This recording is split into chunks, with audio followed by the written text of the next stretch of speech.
In this tutorial, we're going to be going over how to make a small fitted shield cover with a paracord drawstring.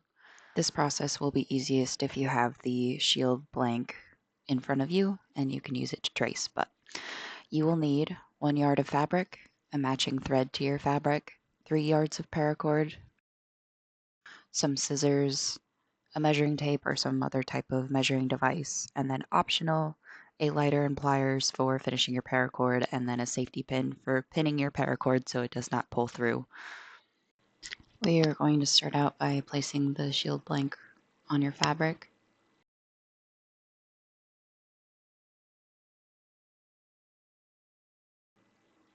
You want to make sure that it is fully on your fabric and it is not overlapping the selvage edge. Selvage edge on this fabric is a little bit to the left, so I'm moving it so that my seam allowance won't overlap. And then I am working with a 3/8 inch seam allowance.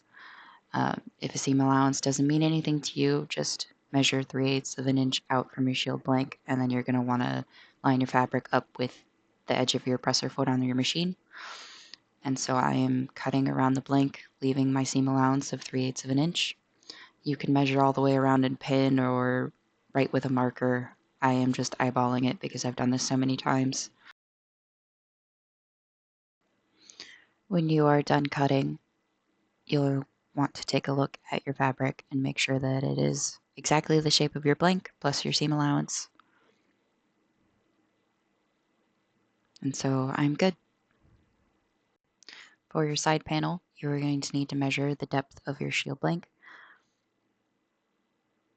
This one measures about 2 inches, and then you're going to need to add another 2 inches to account for how much the shield cover wraps behind the shield, and then an additional 2 inches to account for the paracord channel. So for this one, it would be 2 plus 2 plus 2 for a total of 6 inches, plus my 3/8 of an inch seam allowance. So the width of our strips that we're going to be cutting are going to be 6 3/8 of an inch. For the length of these side strips, you're going to want to take your measuring tape and measure all the way around your shield blank, making sure that the measuring tape does not slip behind the shield. You're trying to get the measurement all the way around. And then you're going to add about 10 inches to this measurement just to account for seam allowances, and then you're going to want the strips to overlap a little bit. So I get about 80, so I'm going to go with 90. So I need to cut 6 3/8 of an inch, 90 inches long. And that's not going to fit on this fabric, so I'm going to have to sew a couple of pieces together. And then I actually mess up here. I only cut 2 instead of 3. Come back later and cut another one. While I'm here, I'm going to cut the paracord too. So we want the same measurement as our strips, about 90 inches.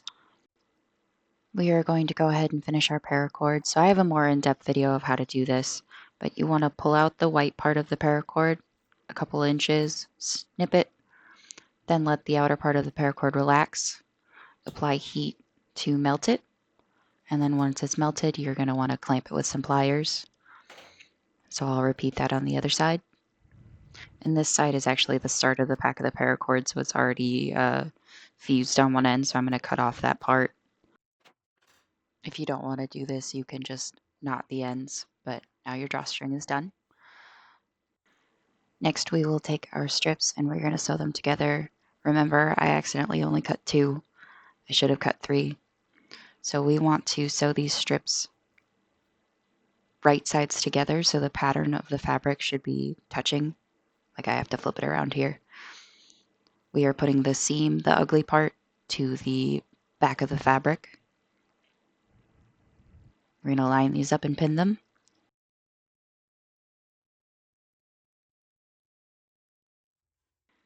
And to check and make sure you did it right, we're going to open it up and see that the seam is not visible from the right side of the fabric. With my 3/8 of an inch seam allowance, I'm going to line up the fabric with the edge of my presser foot and remember to backstitch at the beginning and the ends. I add the third strip later, but if you open it up, the pretty side should be on the pattern side of the fabric and the ugly side should be on the wrong side of the fabric. Next, you're going to pick the end of the strip that you're going to start on, and you're going to fold this over twice. I usually do about 1/3 of an inch. You're going to fold it over and then pin it. And then we are going to sew this down. And we're just doing one of the ends, and we'll finish the other end later, just so that we don't have to do double the work if we mess up our measurements. We are going to start with the longest flat edge of the shield, furthest away from any point on the shield. Remember, the shield shape has a point at the bottom. We want to start on the longest straight edge away from that point, which is going to be the side of it. The reason for this is it gives you better leverage when you're putting the shield cover on and trying to tighten it. So I'm going to pin the edge starting at the roll that we made to the longest edge of the fabric. And remember, we want the right sides of the fabric together. We want the ugly sides of the fabric to be facing out on this. And I'm just going to pin a couple inches. You don't need to pin all the way around, because if your sewing isn't perfect, it isn't going to line up and your pin's going to be off. I prefer to just pin as I go, so maybe working about a foot ahead of myself as I sew. We will start sewing with the strip on top and the shield piece on the bottom, and we will start sewing on that roll that we made, and remember to backstitch. And we are just going to follow the edge of both the strip and the shield. This won't lay perfectly because we are matching the straight edges of the strip to the curved edges of the shield. I use my right hand to line up the fabric before it reaches the machine, and my left hand to anchor it as it approaches the machine. You can stop about every foot or so and pin the next foot. I've done this so many times that I can just do it without pinning, but please pin if you need it. Go slow so you don't miss anything. If any of the fabric slips and you miss one of the pieces, you're going to have this giant hole that's going to be made worse by pulling the drawstring tight, and it's just going to grow over time. On the curves, you should go really, really slow and constantly be adjusting your fabric so the two pieces are aligned with both each other and the edge of the presser foot. You will get some wrinkles on your curves, but we don't need to do any of the 45-degree folds that we did on the non-fitted cover. And then a side note, you will see me checking my stitches a lot in this video, as well as fiddling with the machine settings. You can ignore that. My machine was making some really weird noises, and when I checked my stitching, I wasn't getting super tight stitching. I was worried that my machine needed servicing, but it turned out a incorrectly sized bobbin slipped into my sewing materials, and my machine was not functioning properly with it. I just went and cut that third strip that I said that I forgot, and so we're just going to join it like we did the other two strips by pinning it and sewing it together. And then we go back to sewing the strips to the front shield panel. And once we approach where we originally started sewing, where we have that rolled edge we started with, we are going to stop really quickly and cut the strip to make another rolled end. We want to leave about 3 or 4 inches of overlap from where we started and cut that extra material off. And we're going to roll this end twice and sew it like we did with the first edge. And then we will finish attaching the strip by picking up where we left off. Remember to backstitch, and we are going to sew this edge that we just finished overlapping where we started, which should give us a nice overlapping V shape when you unfold it.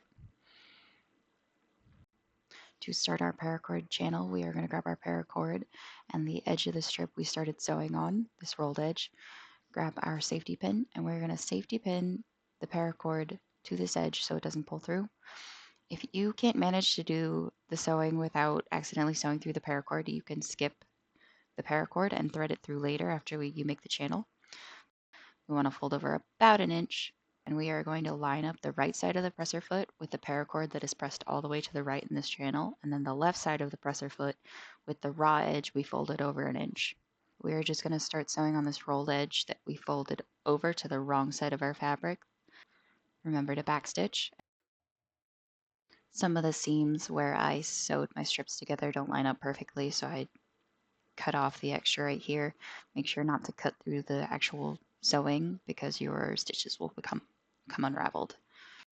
And then we are just going to go sew all the way around, making sure that you don't sew through your paracord. If you do sew through the paracord, you're going to have to rip the seams and then restitch it. So we just constantly want to be adjusting, so we have about an inch of overlap.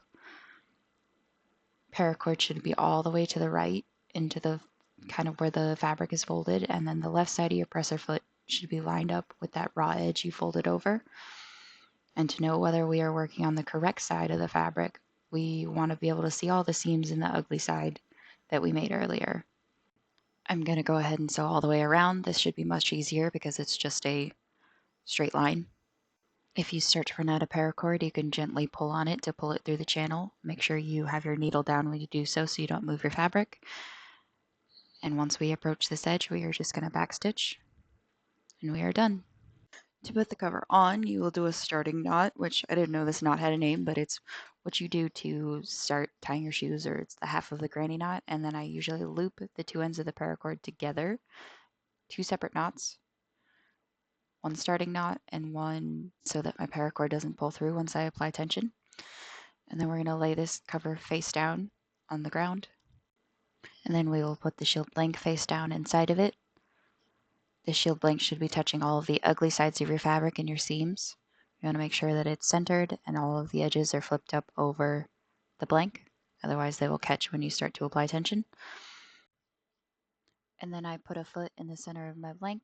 Make sure that my starting knot is laying flat so that when I pull it, it'll pull correctly. I grab one strand in each hand and just crank it. Get it nice and tight. I can pick it up, make sure that there's no bunches on the face, everything's laying evenly.